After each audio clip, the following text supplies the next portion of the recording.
Start.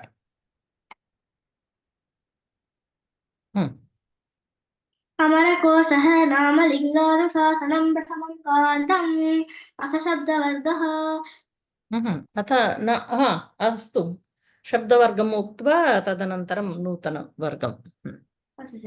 ब्राह्मी दुभारती भाषा गीर्वाग्वाणी सरस्वती व्याहारमुक्तिर्लपितं भाषितं वसनं वचः अपभ्रंशब्दस्यात् शास्त्रे शब्दस्तु वाचकः तिङ्सुबन्धशयो वाक्यं क्रियावाकारकान्विता श्रुतिस्त्रीवेदाम्नाय स्त्रीधर्मस्तद्विधिः स्त्रियां ऋक्सामयजुषी इति वेदास्त्रे स्त्रीः शिक्षेत्यादिश्रुते रक्तम् ओङ्कारप्रणवो समौ इतिहासः पुरावृत्तम् उदात्ताद्यात्रे स्वराः अन्वीक्षिकी रणनीतिस्तर्कविद्याशास्त्रयोः आख्यायिकोपलब्धार्थः पुराणं लक्षणम् प्रबन्धकल्पना कथा प्रवाहलिका प्रहेलिका स्मृतिस्तुतं संहिता समाहृतिस्तु संग्रहः समस्य समासाः वदन्ति जनश्रुतिः प्रवृत्तिर्वृत्तान्ता उदन्तस्य तथा भयः आख्याये अभिसरणं च नामधेयं च नाम च कुचिराकारणाहारं सम्मोदितोऽभिकृता विवादो व्यवहारस्य विपन्यासस्तु मामुहम्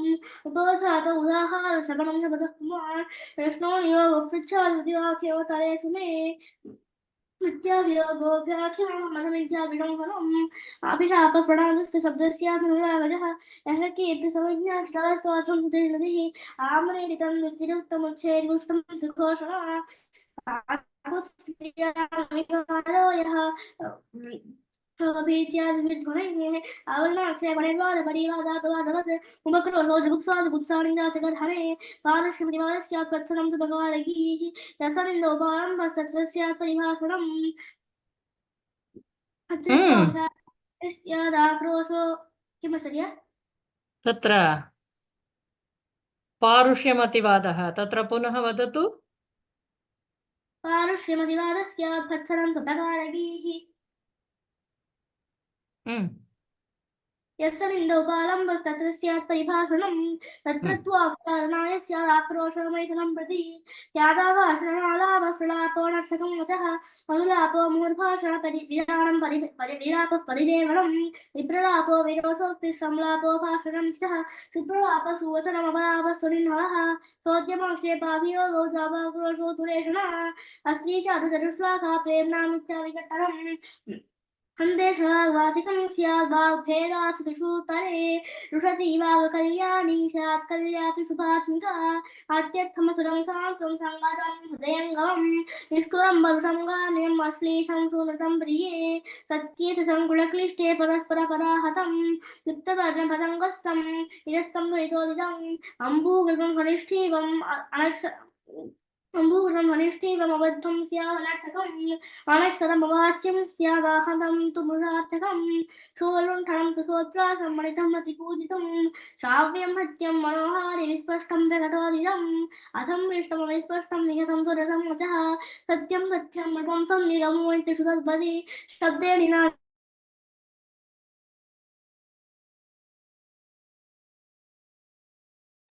न श्रूयते। श्रीराम न श्रूयते।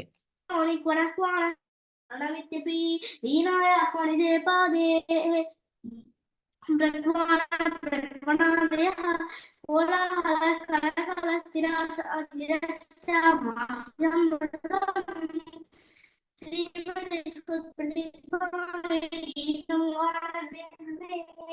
इति शब्दादिवर्गः।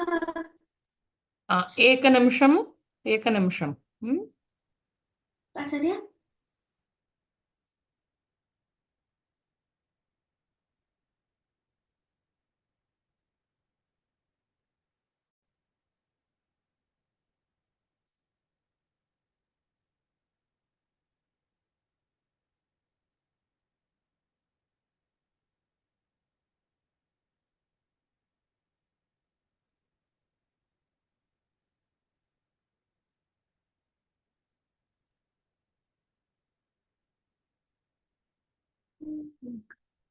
श्रीराम श्रूयते वा? इदानीं नाट्यवर्गः। अथ नाट्यवर्गः अथ नाट्यवर्गः निषादर्शभगान्धार षड्जमध्यमदैवताः पञ्चमश्चेत्यमी सप्ततन्त्री कण्ठोत्थिता स्वराः काकली तु कले सूक्ष्मे फणौ तु मधुरा स्फुटे कलो मन्दस्तु गम्भीरे तालोत्युच्चैस्त्रयस्त्रिषु नृणामुरसि मध्यस्थः द्वाविंशतिविधो ध्वनिः समन्द्रः कण्ठमध्यस्थः तारशिरसि गीयते समन्वितलयस्त्वेकतालो वीणा तु वल्लकी विपङ्क्ति सा तु तन्त्रीभिः सप्तभिः परिवादिनी अस्तु